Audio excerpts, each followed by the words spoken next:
curso sobre filosofía política, no vamos a entrar en los detalles de las grandes utopías, sino nos vamos a conformar con el principio filosófico general que es importante para el desarrollo posterior de la filosofía moderna, que es la inclusión de la razón en asuntos público-políticos.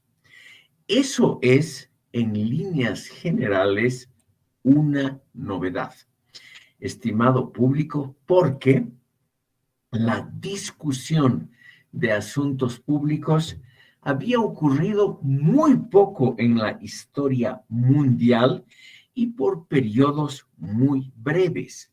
Por ejemplo, la democracia en las ciudades-estados de la antigua Grecia duró realmente pocos siglos y no se repitió en otras culturas. Por lo tanto, ese fenómeno de la discusión pública de asuntos que tienen que ver con la política, es decir, con la conformación de la sociedad, es algo relativamente escaso en la historia universal. Y las utopías, todas ellas, lo que proponen es racionalidad en la vida política. Y eso es realmente un elemento relativamente novedoso en la historia universal.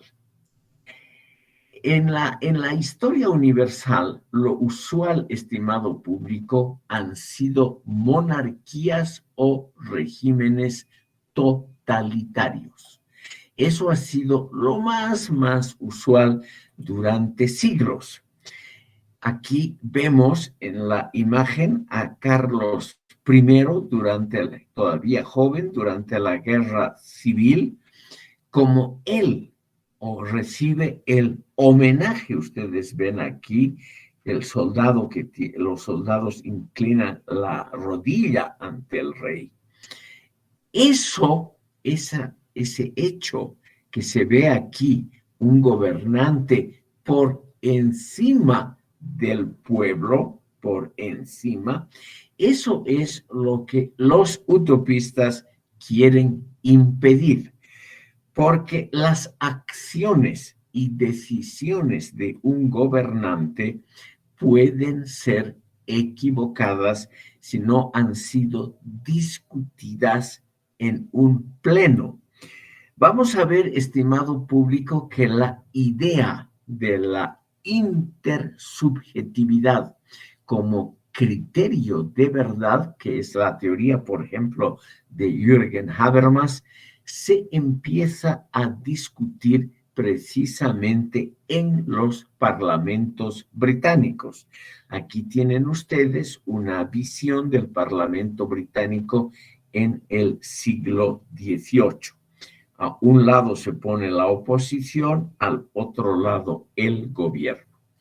No existe una política de antemano, a priori, que pueda ser calificada de favorable para los intereses del reino, es decir, de racional en el campo social, sino que esa racionalidad se construye mediante concesiones que una parte hace a la otra. La verdad, entonces, resulta un compromiso al que se llega después de un gran esfuerzo. Esa idea, estimado público, del compromiso, esa idea tiene que ver con el resultado de las guerras en el siglo XVI y XVII. Unas palabras, no sobre las guerras en concreto, sino sobre el resultado social de las mismas. La más dura de estas guerras, la más que involucró a más países y la que nos toca de refilón como cultura política en América Latina es la llamada Guerra de los 30 años, que se llevó a cabo entre 1618 y 1648. ¿Por qué sobre América Latina? En esta guerra, estimado público, se opusieron las potencias protestantes a las potencias católicas. Y resultó, he dicho en forma muy simple, resultó vencedor el lado protestante al cual estaba aliado Francia. Aquí ven ustedes esa curiosa alianza, España y Portugal, que en ese momento eran un solo reino, España y Portugal.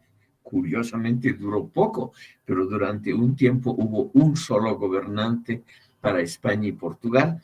Estaba aliado al Sacro Imperio Romano Germánico, sobre todo a la llamada Casa de Austria, a la familia Habsburgo que dominaba el territorio que aquí está marcado con color verde claro.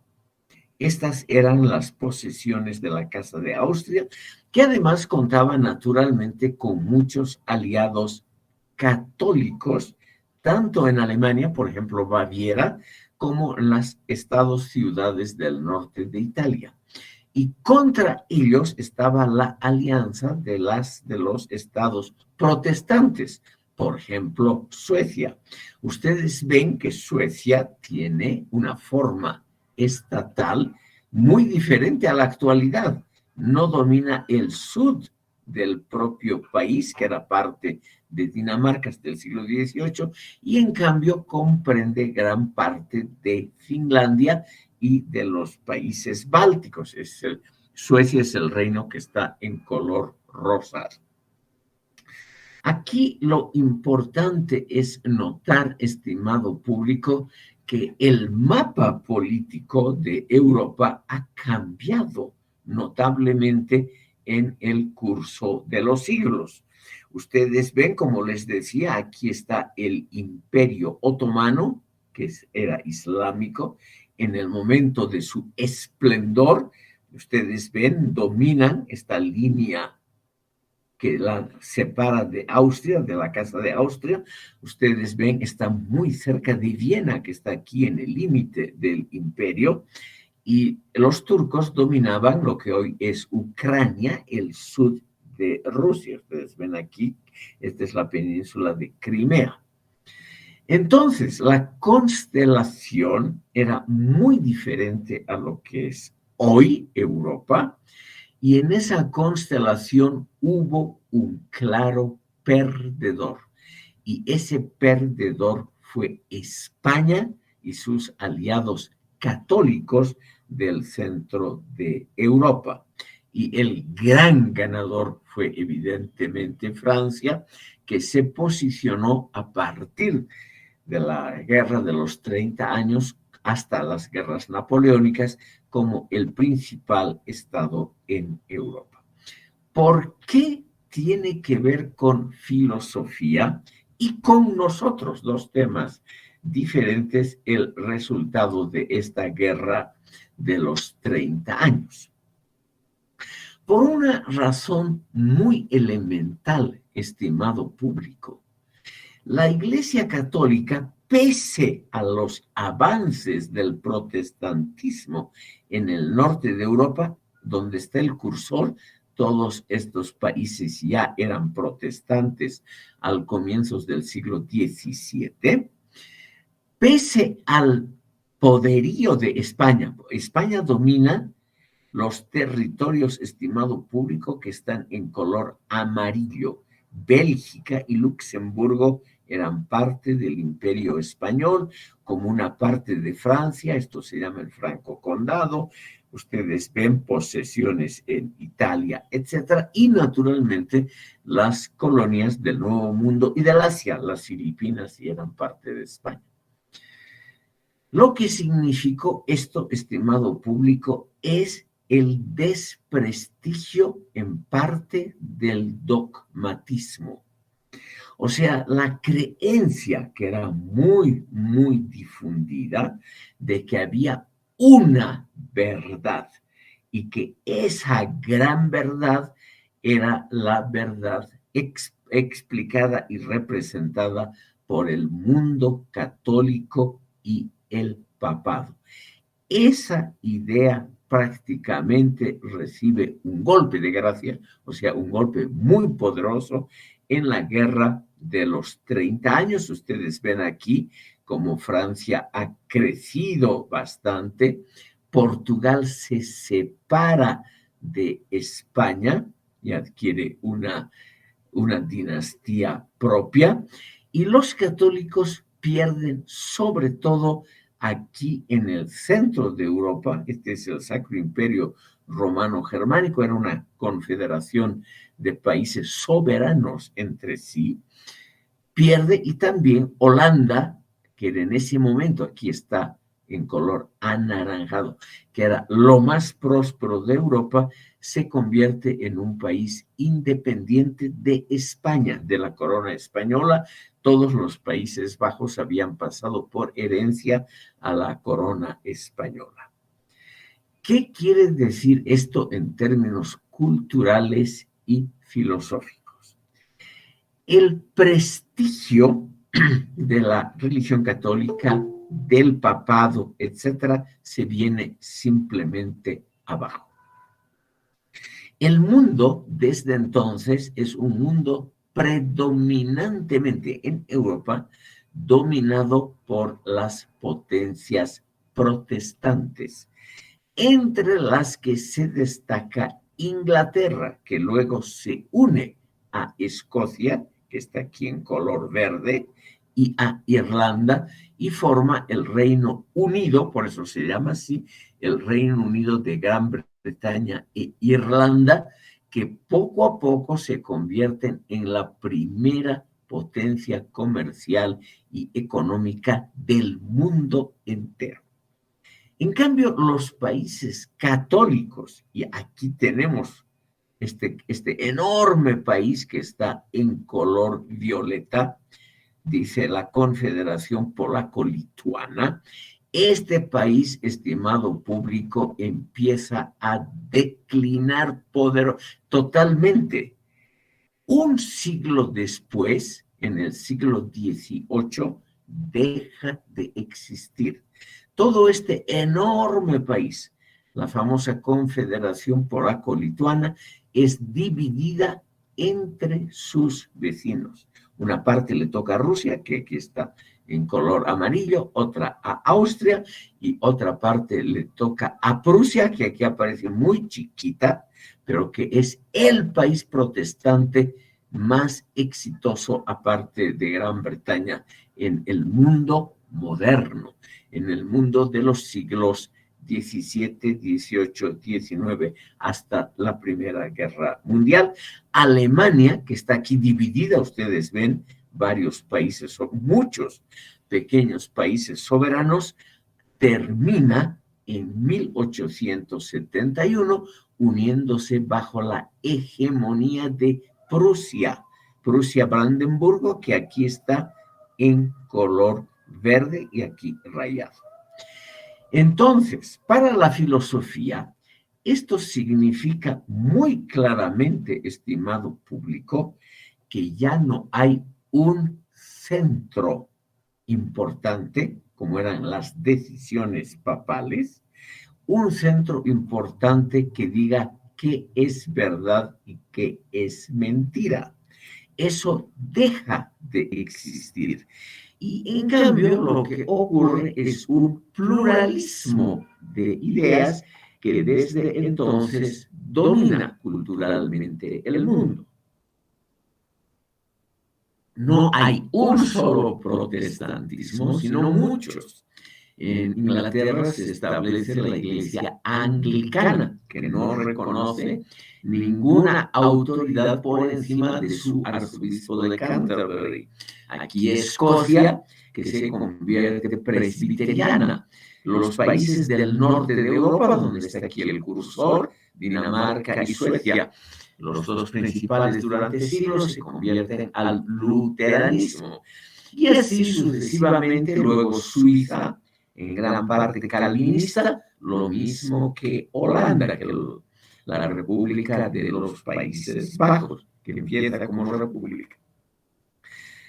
En fin, como resultado, estimado público, tenemos el comienzo del mundo actual, también en el campo de la cultura y de la filosofía, que es un mundo estrictamente pluralista, que ya no reconoce una sola filosofía, como en la Edad Media, ni una sola autoridad en cuestiones culturales.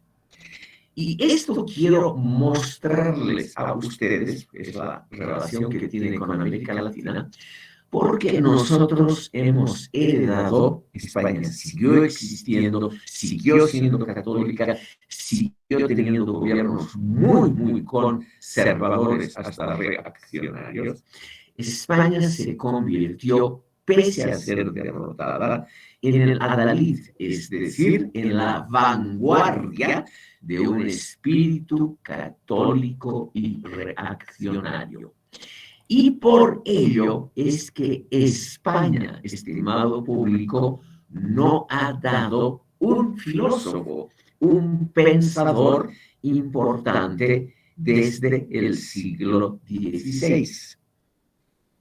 El único pensador, por eso le vamos a dedicar un minuto a este señor, un minuto le vamos a dedicar a don Diego de Saavedra Fajardo, que era sacerdote. Aquí lo tenemos a don Diego de Saavedra Fajardo, y al mismo tiempo, este señor Saavedra Fajardo era el diplomático más importante que tuvo España durante muchísimo tiempo y también el tratadista filosófico más importante.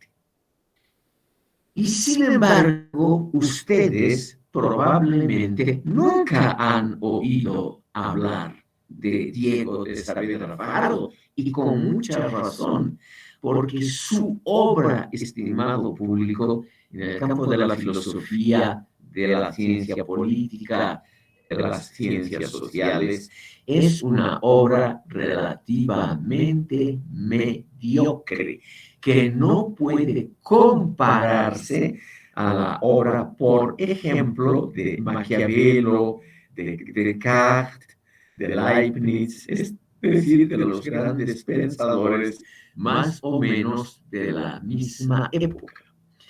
España, estimado público, ni siquiera en su siglo de oro, que es el siglo de Cervantes, de Lope de Vega, de Calderón de la Barca, de Tirso de Molina, España no ha dado un pensador, un filósofo propiamente dicho, a la altura de los pensadores europeos de la misma época.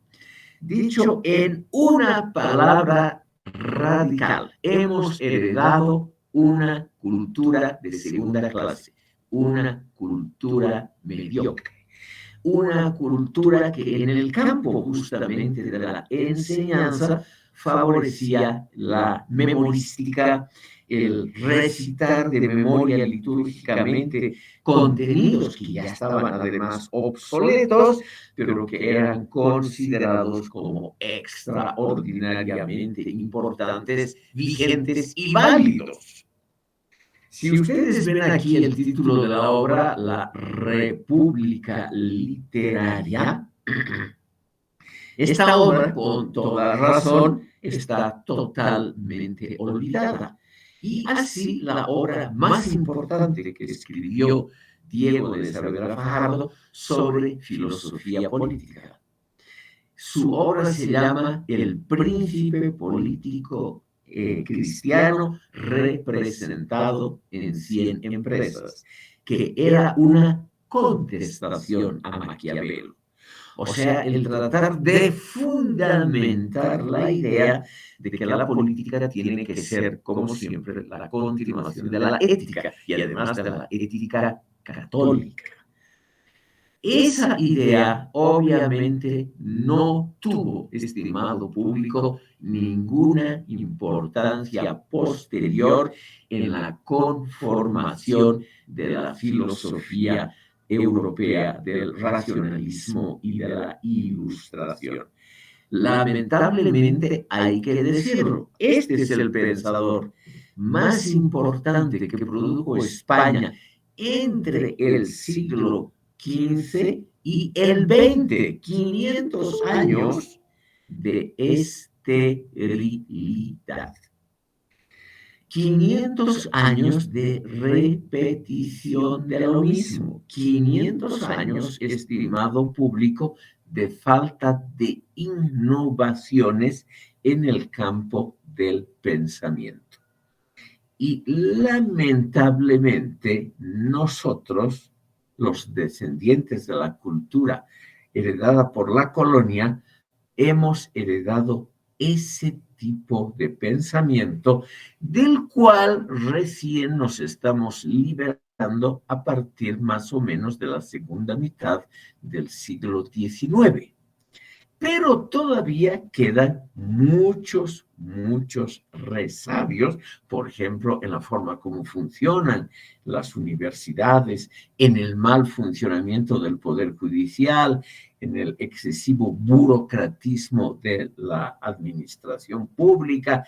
En muchos campos queda todavía esa herencia española, tradicionalista, católica, una herencia que curiosamente, en forma parcial, es reivindicada hoy por pensadores izquierdistas que, por ejemplo, en el campo de la filosofía política, han resucitado la idea del catolicismo barroco del siglo XVIII como una forma de pensamiento y de acción popular que vendría a ser paradigmática, o sea, ejemplar. Bolívar Echevarría es el más conocido de estos pensadores marxistas que se han dedicado en las últimas décadas a reivindicar el catolicismo barroco como muestra de solidaridad, porque era una cultura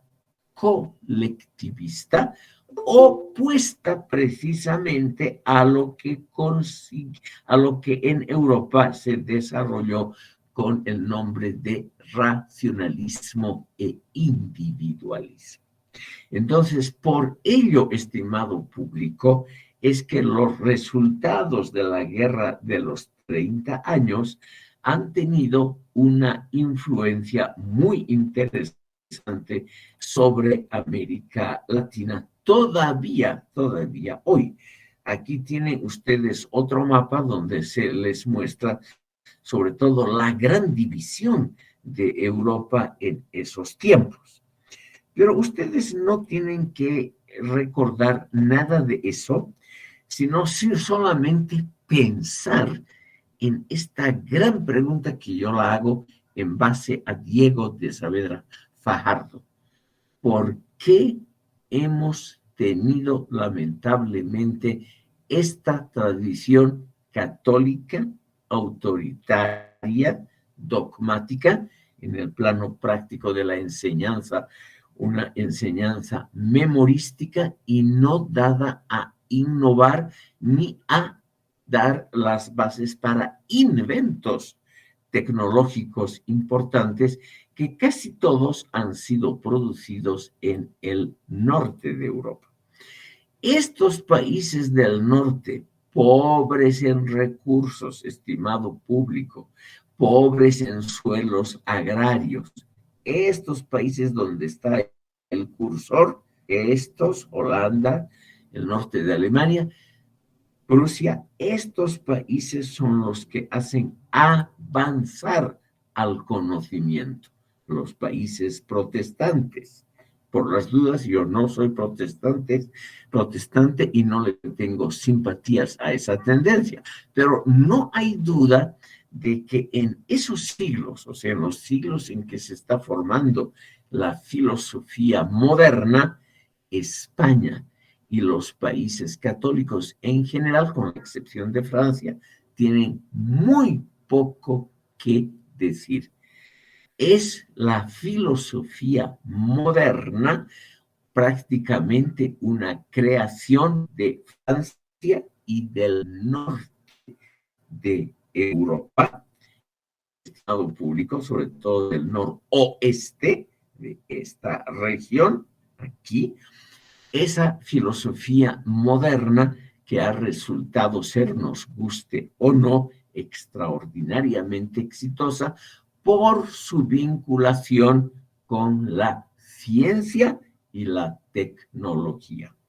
España, Portugal, en gran parte Italia, Italia después de un breve y brillante renacimiento, no producen la ciencia moderna, la tecnología contemporánea y por lo tanto quedan rezagados y se dedican a imitar, a copiar lo que se ha conseguido en Europa Occidental. Por las dudas, estimado público, esa palabra occidental es una palabra muy usual en ciencias sociales, en filosofía, también una palabra altamente controvertida. Esa cultura occidental es la cultura desarrollada sobre todo en esta parte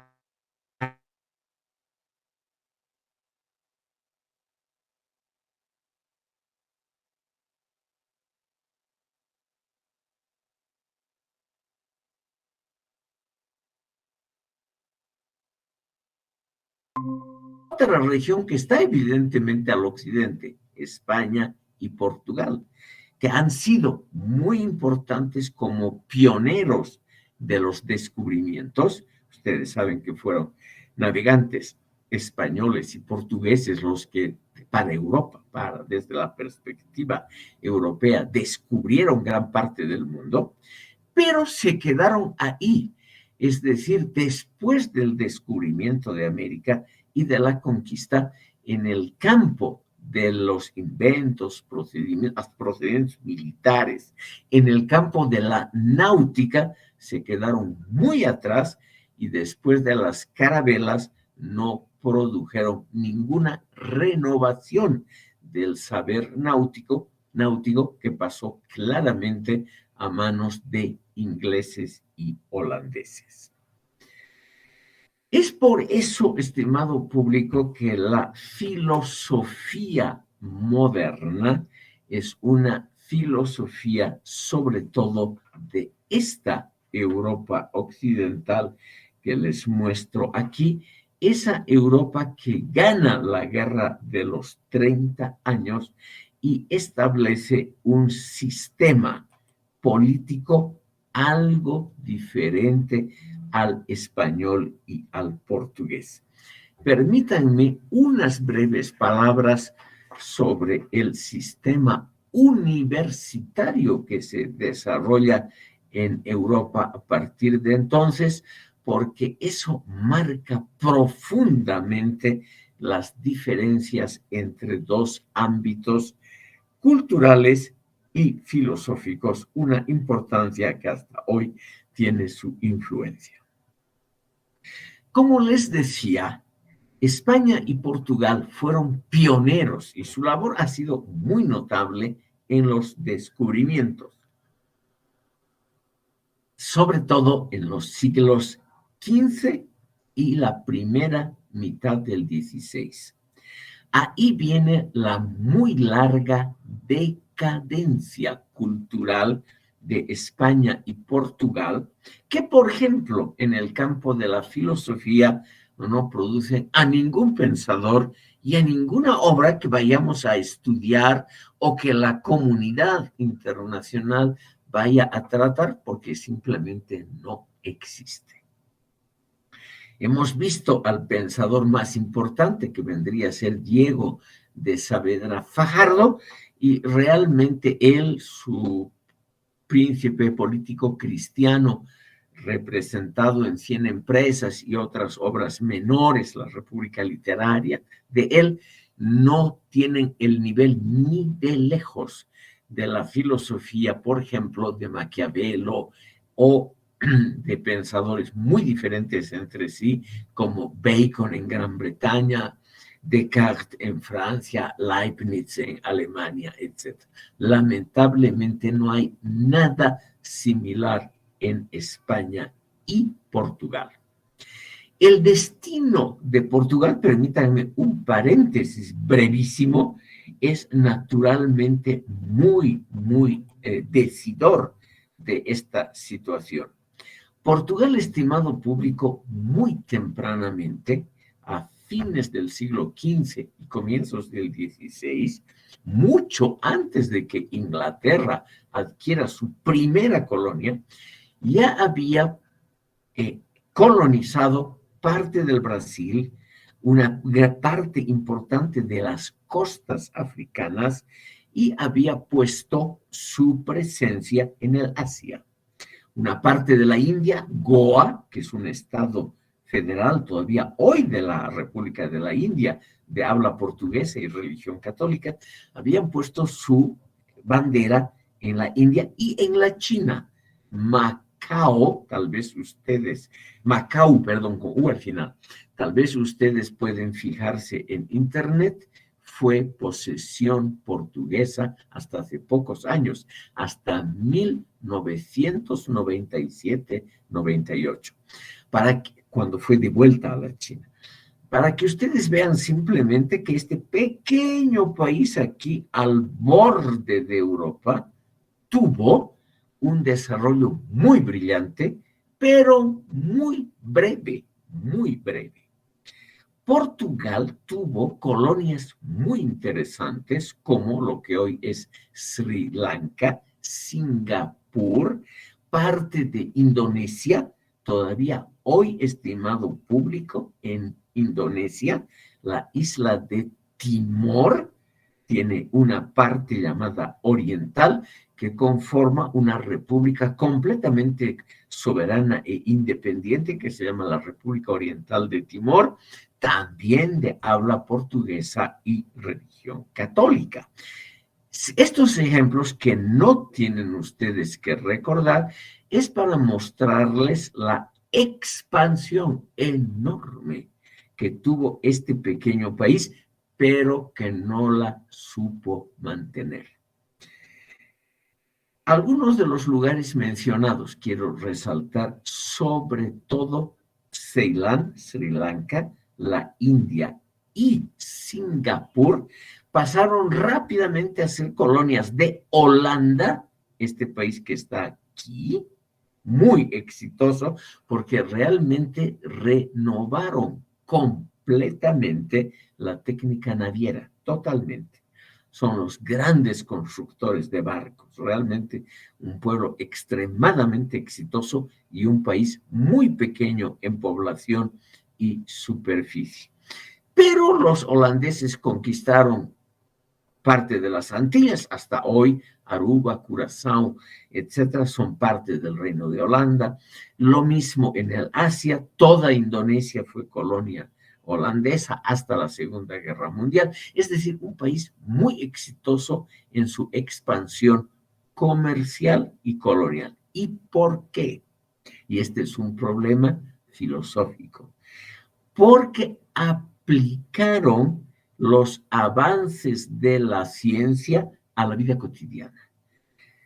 Holanda, que hasta las guerras napoleónicas fue república, Holanda, estimado público, era un país laico, donde había, eso sí, una mayoría protestante, pero permitía el libre culto. En Holanda se refugió, por ejemplo, el gran filósofo racionalista francés René Descartes, se refugió en Holanda porque era un país libre.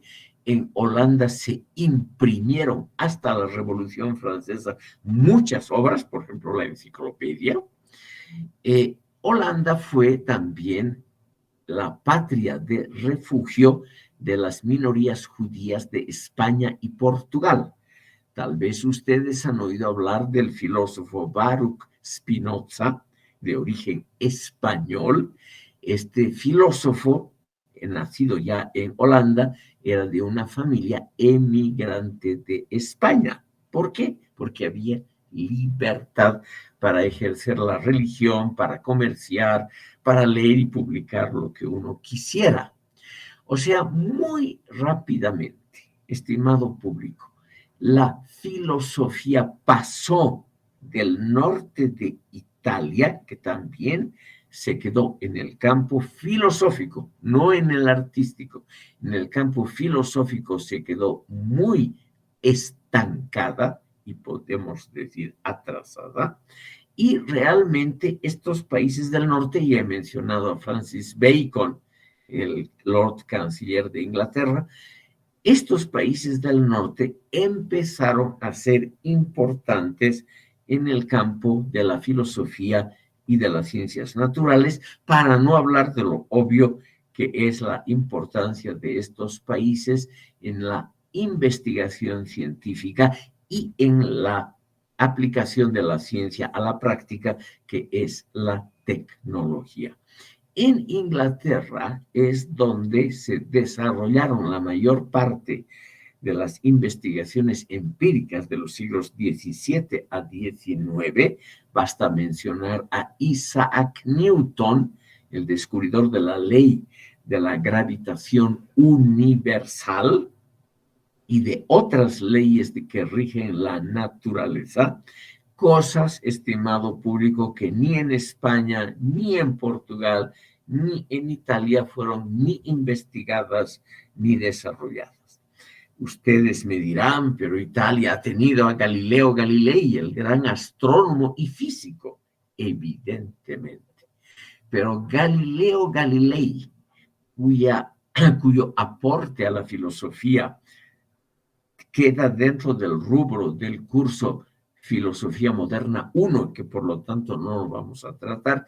Galileo Galilei, estimado público, fue obligado por la Inquisición a la retractación de sus ideas, o sea, a desdecirse públicamente, a desdecirse además bajo juramento de que sus ideas, como que el Sol es el centro del universo, que esas ideas eran equivocadas, cuando estaba clarísimo, estimado público, que Galileo simplemente tenía razón por observación empírica. Él era un gran astrónomo.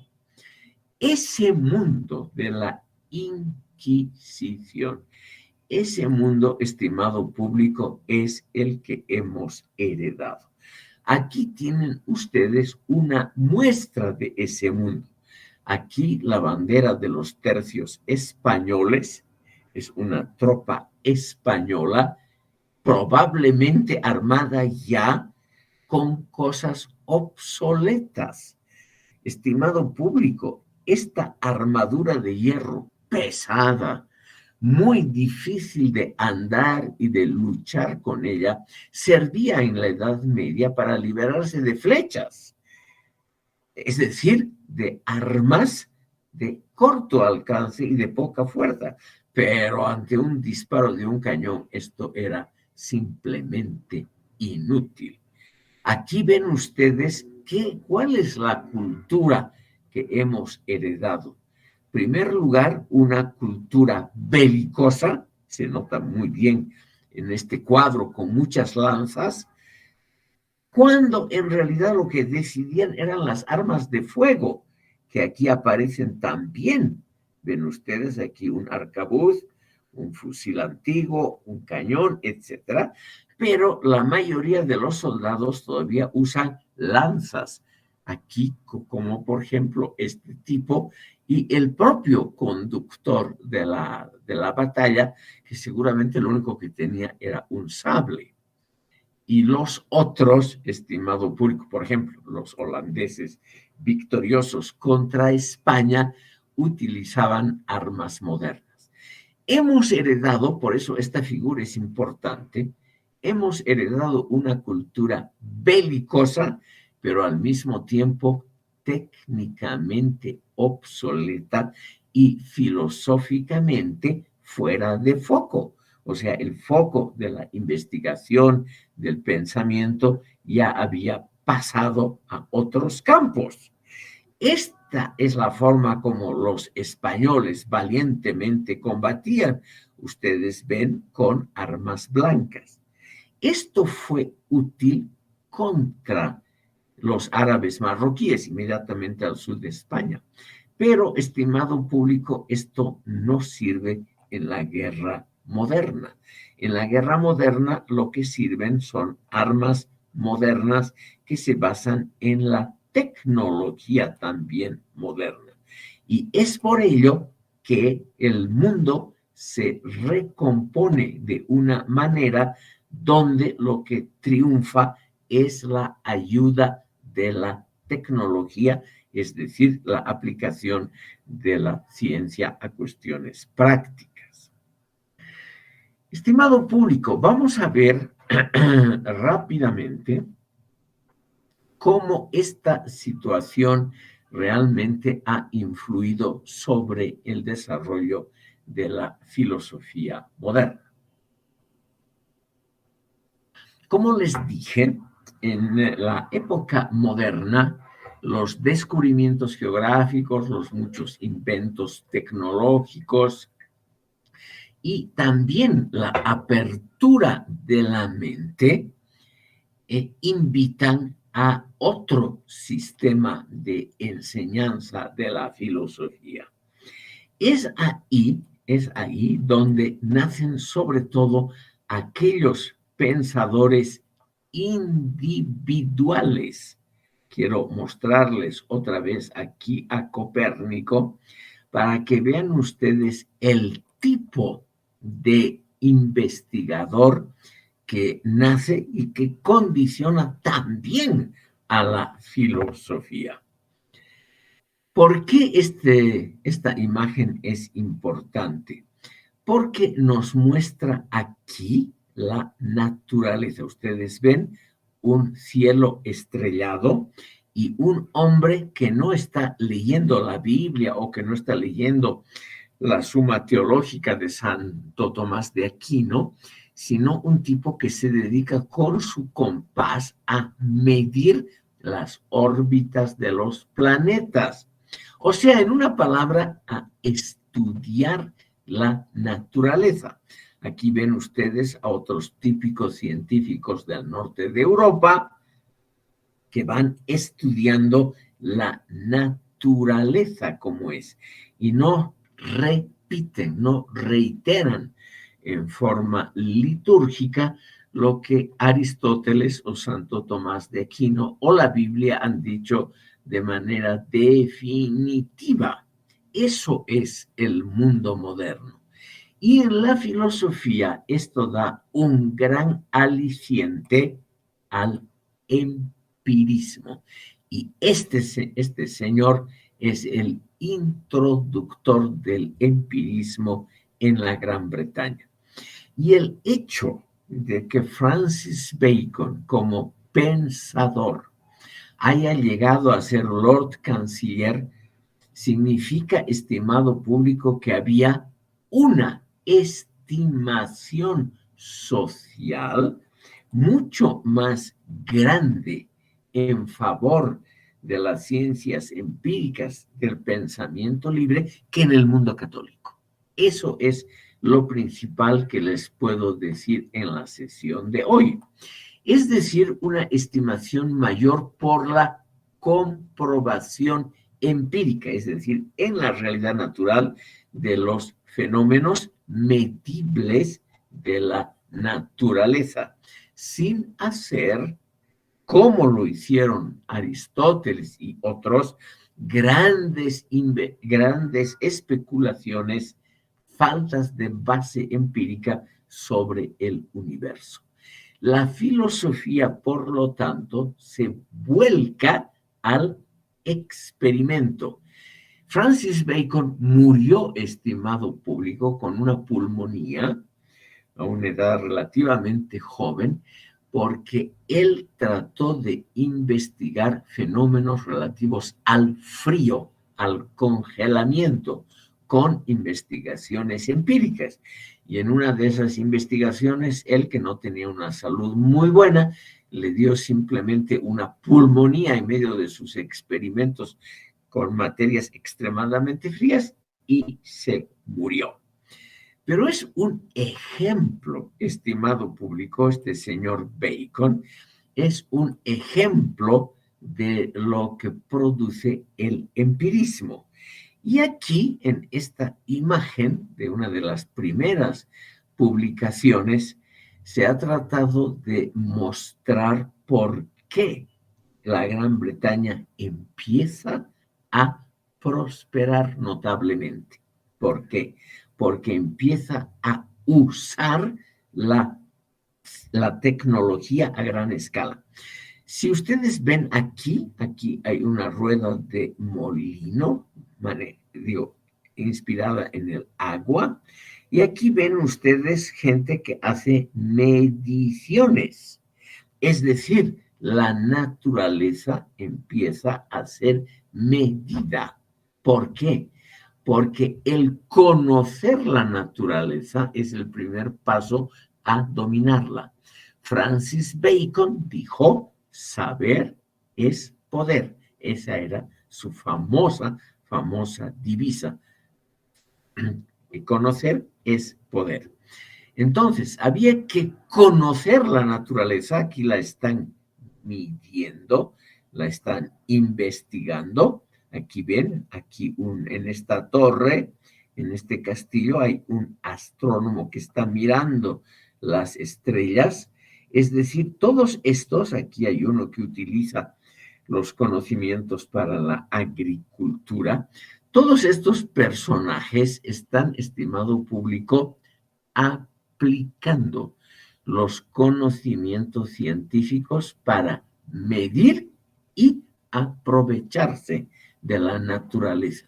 La naturaleza deja de ser, esto es lo esencial, la naturaleza deja de ser el cosmos que es admirado, como lo hicieron los griegos clásicos, como Aristóteles, deja de ser el cosmos admirado y la naturaleza se convierte en la cantera, es decir, en la base para las actividades humanas. Y ese cambio de actitud es la base en parte de la filosofía moderna. La naturaleza deja de ser admirada y es utilizada. Aquí, por las dudas, estimado público, es la primera edición de su utopía, La Nueva Atlántida. En La Nueva Atlántida, en esta utopía es muy interesante, los que gobiernan la Nueva Atlántida son los filósofos que pueden aplicar conocimientos a la realidad. Es una élite que dirige la Nueva Atlántida, que no es democrática, es una élite meritocrática. Esto es muy interesante porque para la filosofía política introduce la idea, los que deben gobernar el mundo no son los pensadores generales, como lo pedía Platón en su República, sino los científicos. Estos tipos que miden, observan, calculan y utilizan en la praxis sus descubrimientos, esos son los que van a gobernar el mundo. Por las dudas, la imagen de la izquierda tiene dos detalles que no son importantes. Dice una obra no concluida, no terminada. Justamente en medio de la escritura de esta obra murió Francis Bacon relativamente joven. Y aquí aparecen sus títulos nobiliarios, barón de Verulam y vizconde de St. Albans, y no aparece su apellido como Bacon, como era lo usual. En las obras modernas aparece el nombre de él así, sin los títulos y con su apellido, como se acostumbra hoy. Estimado público, este señor introduce entonces una manera diferente de ver la ciencia, una manera diferente, pero muy exitosa, de ver las actividades intelectuales. En primer lugar, él, además, como Lord Canciller, empieza a promover actividades intelectuales que tienen una base investigativa. Esto es algo que en España y Portugal no existió hasta bien entrado el siglo XX. Estimado público, en el siglo XVII se crea en la Gran Bretaña la Royal Society, la Sociedad Real. Uno de sus primeros presidentes fue Isaac Newton, que es una institución estatal, pero manejada autónomamente por los propios investigadores, que disponen más o menos con una cierta autonomía, siempre hay límites para todo, disponen de los fondos de la Real Sociedad para fomentar labores de investigación y también una que otra obra filosófica. Lo que yo quiero mostrarles es simplemente ese otro enfoque muy diferente que usan los británicos para la ciencia y la enseñanza. Es decir, lo que no hay en España, un fomento estatal a la investigación, incluyendo la filosofía. También la Royal Society se dedica a otra cosa muy importante, que es una de las bases del éxito de esta nueva visión de la filosofía y de la ciencia. Se dedican a publicar los resultados para que sean discutidos, como dice el nombre, públicamente. Una publicación es algo abierta, es algo abierta al público. Sobre todo es algo, estimado público, que se libra a la discusión de los pares, de los entendidos. En España no hay algo similar, o no hubo, perdón, no hubo algo similar hasta bien entrado el siglo XX, publicaciones científicas.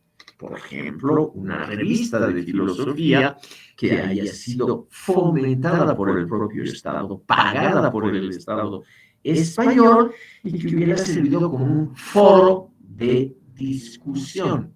Eso no ha existido en la cultura que nosotros hemos heredado. Por ello quiero mencionarles una interesante comparación que ha hecho el gran poeta y portador del Premio Nobel de Literatura mexicano, Octavio Paz, cuando él compara la arquitectura y el contenido de las universidades de la mexicana y de la norteamericana a fines del siglo XVIII. O sea, todavía bajo el dominio de la respectiva colonia, de la respectiva madre patria colonial. Él nos dice, la Universidad Mexicana tenía un claustro enorme y de gran calidad artística. O sea, una arquitectura muy notable, como tiene hoy, por ejemplo, el viejo claustro de San Francisco Javier en Sucre, que es, sin duda alguna, una joya arquitectónica. Lo mismo las universidades que ha habido en el nuevo mundo de creación española, como San Marcos de Lima o la Universidad de México. Pero al mismo tiempo, nos dice Octavio Paz, echaremos un vistazo a la arquitectura de Harvard, la universidad más antigua y más conocida de los Estados Unidos. Son unos claustros modestísimos, una arquitectura que pasa absolutamente desapercibida. Ningún turista cultural en el mundo va a visitar los claustros antiguos de Harvard porque no tienen simplemente nada especial, una arquitectura muy, muy sobria, aburrida, elemental. Pero, estimado público, en la misma época, o sea, fines del siglo XVIII, Harvard ya tenía una revista de divulgación de controversias filosóficas y conocimientos científicos. Una revista que estaba abierta a la participación del público y que obviamente podía ser comprada y leída por cualquier persona. Y algo así no existía en ninguna de las universidades de la América hispana. Entonces, según Octavio Paz, la gloria de la arquitectura corresponde a un ocaso, a un atardecer. En cambio, la sencillez, la modestia del claustro de Harvard representa un amanecer. ¿Qué quiere decir esto en palabras más claras? Quiere decir que la magnificencia de la arquitectura colonial en las universidades de la América hispana representa la declinación de un saber escolástico. Y la sencillez, pero con discusión pública de asuntos científicos en Harvard y con una revista que se mandaba a Europa y que permitía la publicación de aportes de otros científicos en Europa, eso significaba el amanecer, la apertura al mundo científico. Y en cambio, los claustros universitarios significaban el fin de una cultura escolástica muy brillante, estimado público, pero muy mediocre. Aquí tenemos un típico sacerdote y simultáneamente profesor universitario católico que trabaja, como dice, ustedes pueden ver la inscripción circular, ad maiorem Dei gloriam, a la mayor gloria de Dios. No trabajan, estimado público, por hacer avanzar el conocimiento, sino que trabajan para confirmar la gloria de Dios, para engrandecer ese elemento teológico. Para eso trabajan estos claustros universitarios. Y sus profesores no investigan, sino que en la soledad de sus cámaras, como ven la imagen de la derecha, estudian libros y vuelven a repetir lo mismo durante siglos. Esa es la educación escolástica que yo les decía que había que evitar, estimado público. Este tipo de educación que a todos, por ejemplo, aquí en la imagen, a los niños, simplemente les explica un evangelio, o sea, un conjunto de verdades conocidas y no les incitan a los niños a tener opiniones propias. Estos niños, si son buenos alumnos, lo que hacen simplemente es repetir lo que el maestro les ha dicho, pero no los incitan a la discusión propia. Esta es una típica imagen, estimado público, de una discusión teológica en el mundo católico. Todos aquí, en el fondo, comparten la misma verdad. No hay ninguna novedad importante. Todos, en el fondo, están de acuerdo con esa verdad que ya ha sido revelada por Dios y que el que expone aquí apoya la mano izquierda en el texto y la otra sobre su corazón para explicitar de que él simplemente está diciendo una verdad que todos comparten.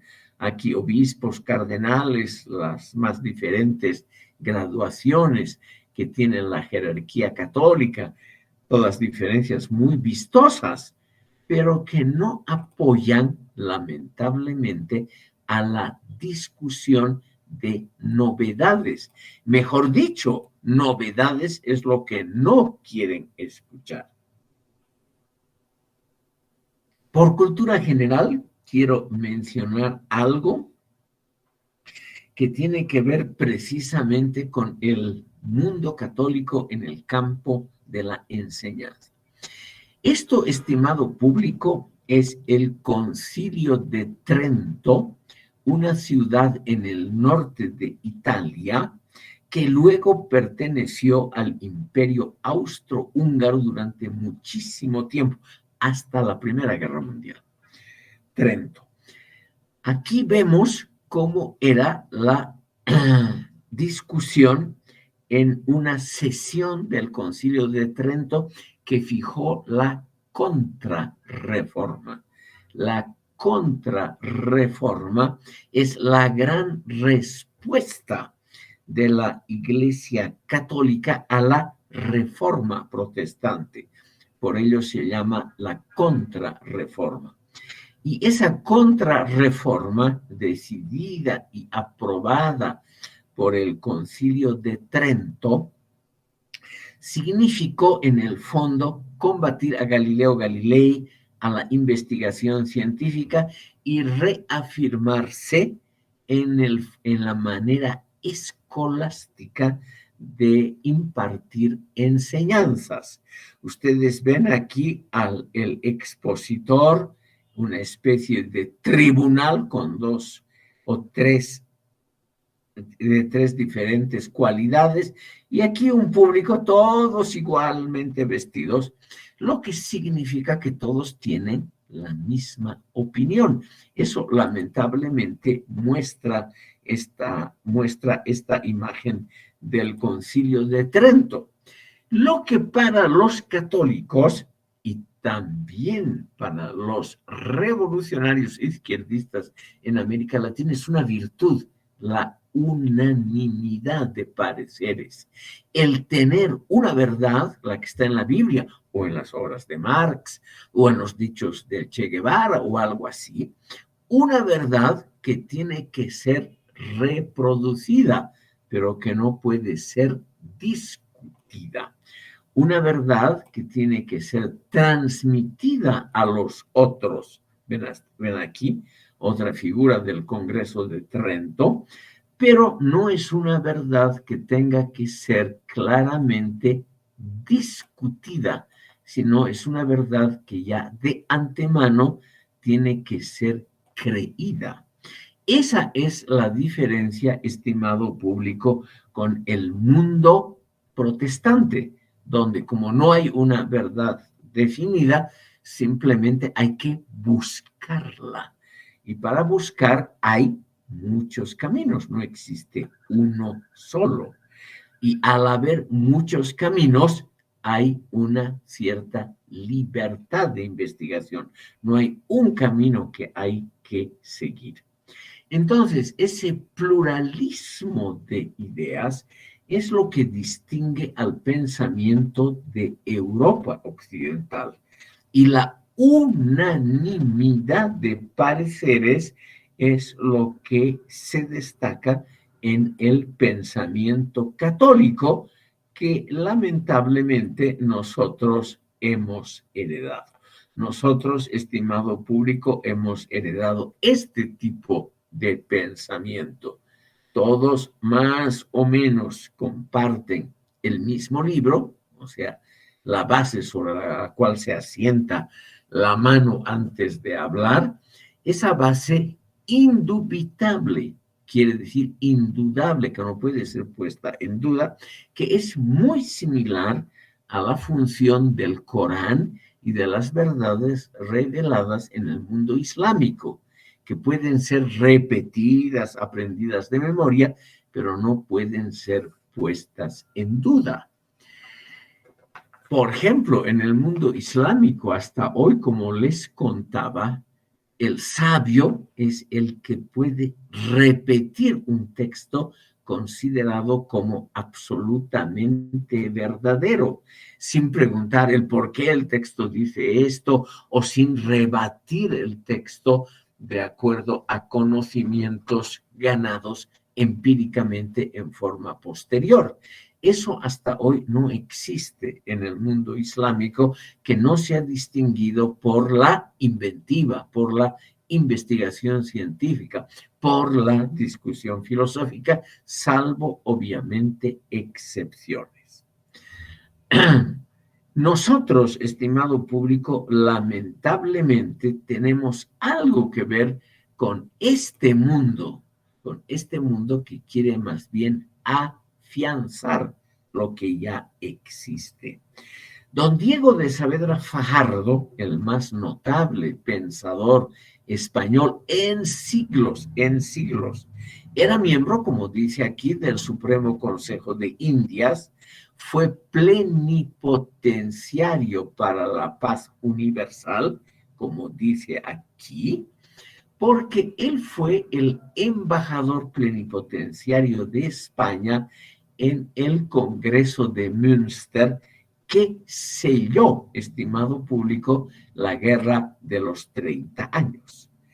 Cuando esa Guerra de los 30 años terminó en 1648 y se fijaron estas fronteras, Diego de Saavedra Fajardo, poquito antes, él murió ese año, había representado a España, al gobierno español, en los congresos de Münster y Osnabrück, aquí en el norte de Alemania, donde fue la primera conferencia, además, internacional de paz en el mundo, que duró mucho tiempo, con representantes muy distinguidos de todos los países beligerantes y donde se establecieron muchas cosas de una cierta importancia hasta hoy. Por ejemplo, se definió qué era un país soberano, qué significa ser diplomático, cuáles son las prerrogativas de un diplomático y muchas cosas por el estilo que no voy a aburrir a ustedes con detalles.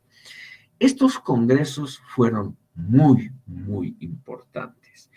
El propio Diego de Saavedra Fajardo nos ha dejado una memoria muy interesante de ese Congreso de Westfalia, que así se llama, la Paz de Westfalia, que terminó con la Guerra de los 30 años.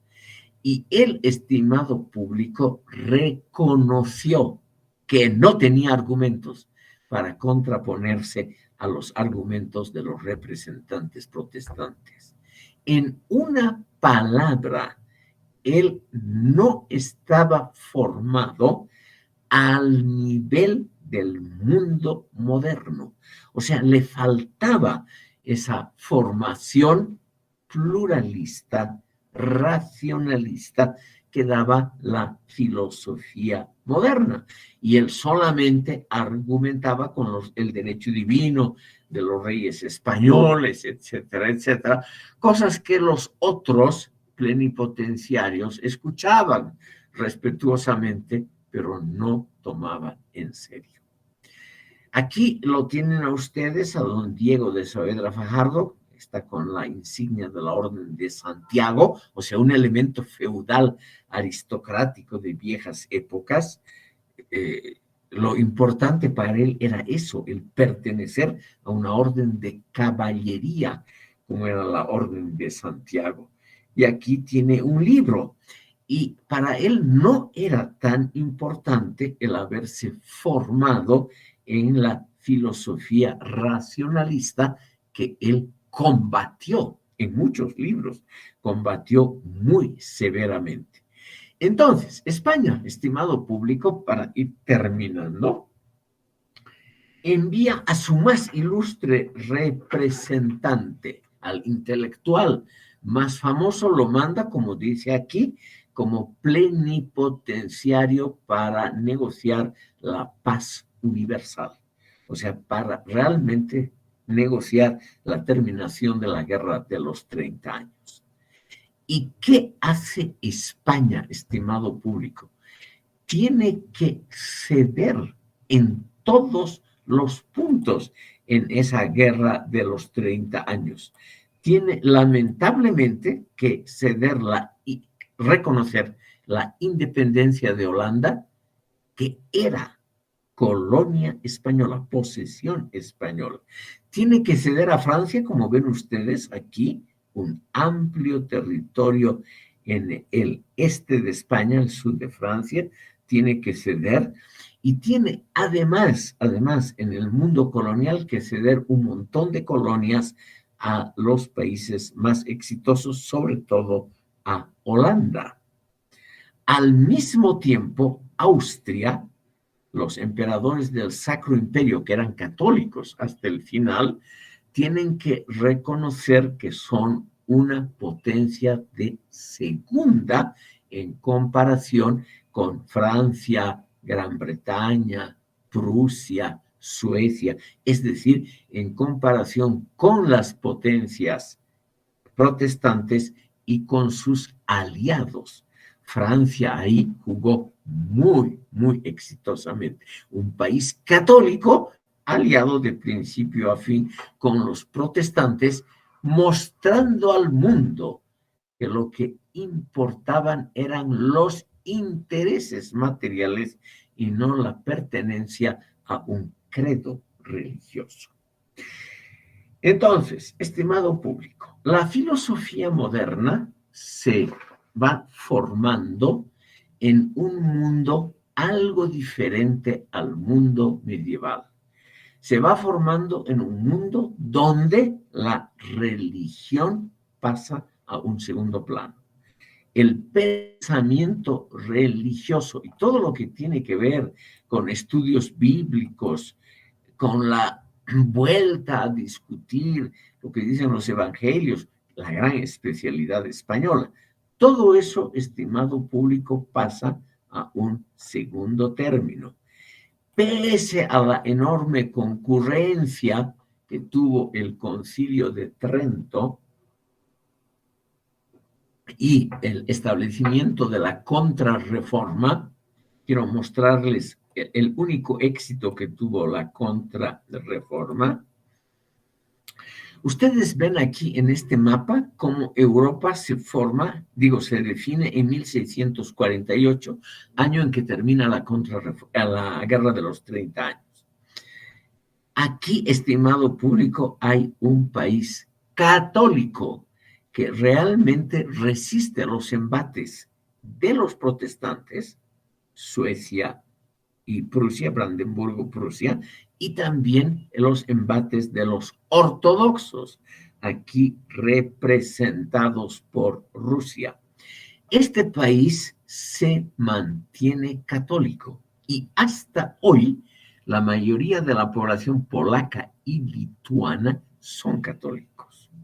Sin embargo, el catolicismo queda tan debilitado en el plano político y también en el plano militar, que este país dura muy poco tiempo.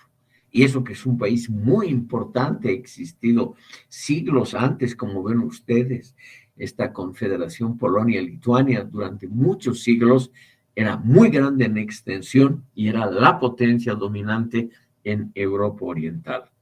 Termina en el siglo XVIII, como les he contado, dividida entre sus vecinos, porque no ha podido, por un lado, investigar, dar un aporte a la ciencia militar, no ha dado ningún aporte, no se ha modernizado en el campo, por ejemplo, de las relaciones en su gran extensión. Habían muchos pueblos, ustedes ven, es una cosa muy curiosa, ocupa parte de la actual Ucrania, parte de Bielorrusia y de los países bálticos.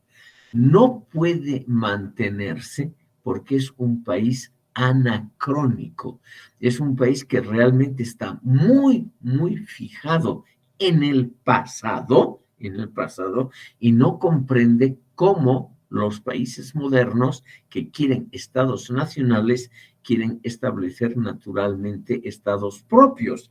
Y nadie, cuando es ocupado por Rusia, por ejemplo, Rusia ocupa una gran parte de esta comunidad, o lo que es Polonia y Lituania, gran parte ocupada por Rusia, nadie quiere la reconstitución de esta confederación, porque las naciones quieren independencia, ellas mismas, Ucrania, Bielorrusia, etc. Entonces, esta es una típica construcción anacrónica. Y esos anacronismos, estimado público, son barridos por la historia, y la filosofía tiene precisamente la labor de ir preparando en el campo universitario, en el campo de la investigación, tiene la función de ir preparando a las sociedades para que se desarrollen de acuerdo a principios modernos.